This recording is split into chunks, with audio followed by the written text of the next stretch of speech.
Well, hello everyone. Welcome back to my channel and welcome to another flip through video. Today I am so excited because this deck is my first PR deck. So what that means is Dani Mystic, the author of this Mystic Masters Tarot deck, she sent me this deck to review and show you guys on my channel, and I am so excited. I will link all of the places where you can find her down in the description box below, as well as the link to pre-order this, because right now this is pre-orderable until November, about mid-November of 2020. So that being said, it retails for about $58. However, it's on sale right now for $52.20. So if you like what you see, I highly suggest you go on over and take advantage of this sale. Now, it does come with a PDF guidebook, and I have read through it, and it is so nice. It's quick and to the point, so it's very understandable for beginners. Now, let's get into it. All right, so Mystic Masters is a 78 card tarot deck created from etchings and wood carvings from the 16th and 17th centuries.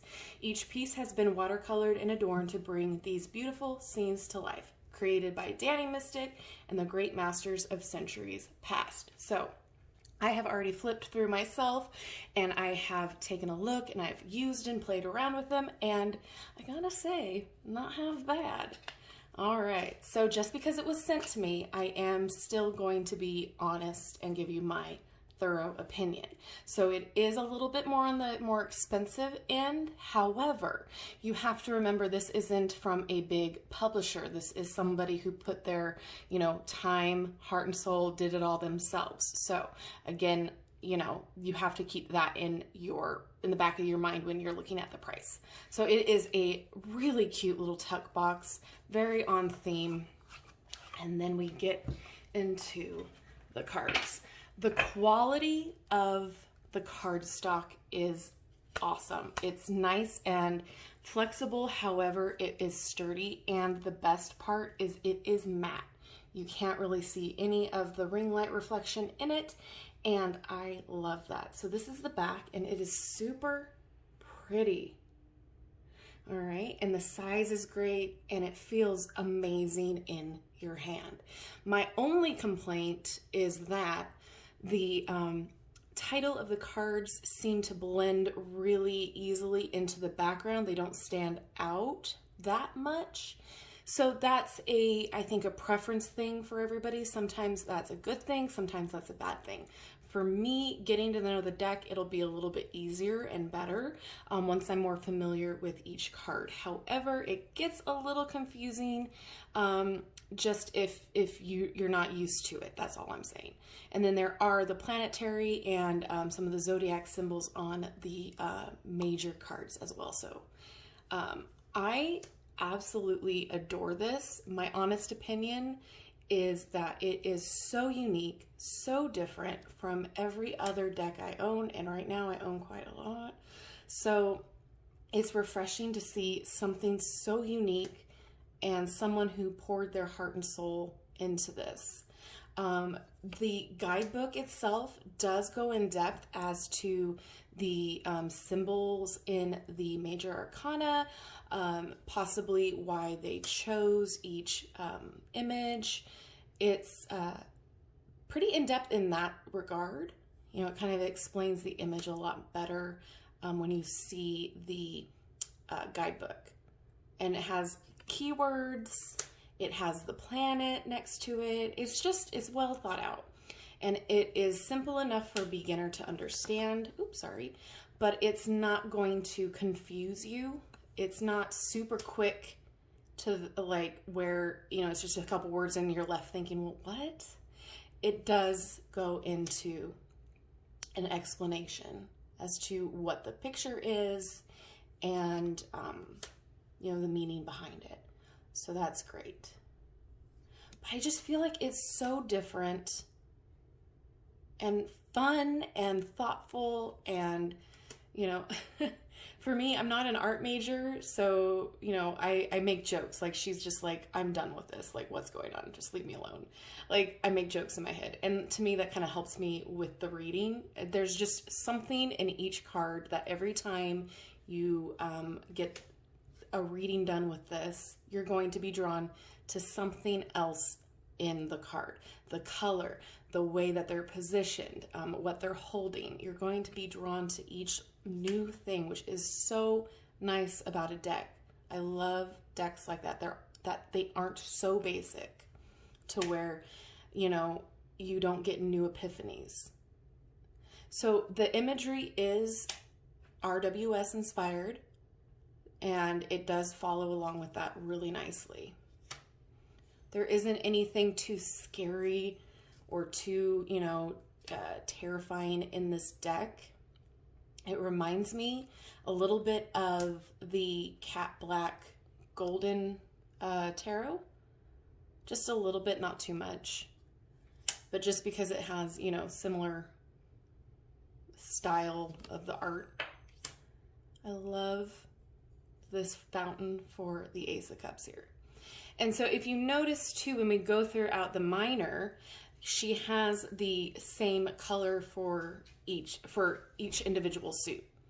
So it'll be this blue color sprinkled throughout, and I absolutely love this Two of Cups. There's cards that I've already attached myself to that I'm like, yes, I love.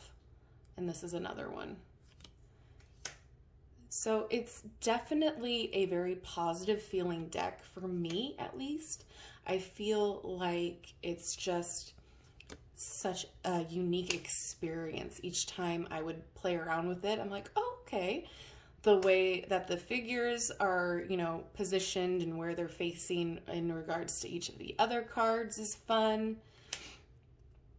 If you are an art history buff or love anything about the 16th and 17th centuries, I think this will be kind of fun for you. And she did put her own spin on it with the watercoloring, and I think it's fun. It does take a bit to get used to in the beginning because your eyes kind of need to focus, or at least for me because I'm old. It's just such a different experience than what I'm used to with the decks that I already own, that's all. So honestly, it's going to take you a minute to adjust if you're anything like me, but that's not a bad thing. The more I play around with it, the more I start to see like the fun and the eccentricness of the deck. And to me, that's what I like to see. I love to see fun. I love to see the artist or the author put their own spin on the traditional symbolry. And that's what this is. And you can definitely tell it was something she put her heart into. So, plus once you see it shuffle, oh, you're going to love it.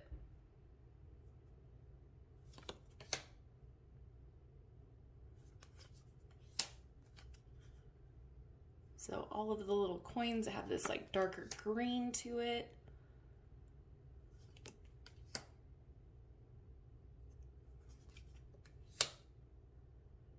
And there is no borders, which is nice.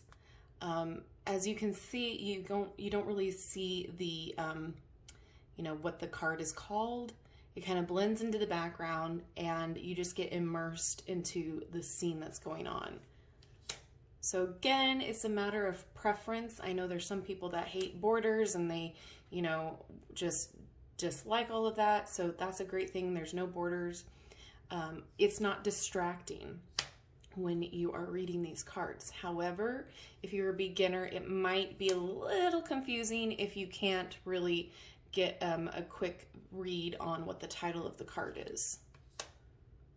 But with the PDF guidebook, it's all full color. So you have the card right next to the keywords and the explanation. So it's a quick and easy flip to that. And it's kind of nice having the PDF because you can print it out or you can leave it on your phone or, you know, computer, however you like to read. So regardless of your level of knowledge of this, I think there's something for everybody if you guys are drawn to this deck. Again, it's a little bit more on the steeper price tag, you know, compared to like your Llewellyn deck, which is, you know, $30. This one is almost double. However, like I said in the beginning, this is somebody who is independent. So someone who did all the art, did all the concept, authored the book, had somebody, you know, had an editor, you know, went and did all of the processing herself. So it is, you know, there's fees to all of that. So you have to attribute that to the retail price as well. So, you know, anytime you're doing something on your own and you don't have a large publisher or a large manufacturer, your price tag is going to double because you have to include that, you know. Alrighty. So let me show you how it shuffles. I love the size of this as well. So this is, you know, like a Llewellyn card deck size. Oh, it just shuffles like butter. It glides so nice.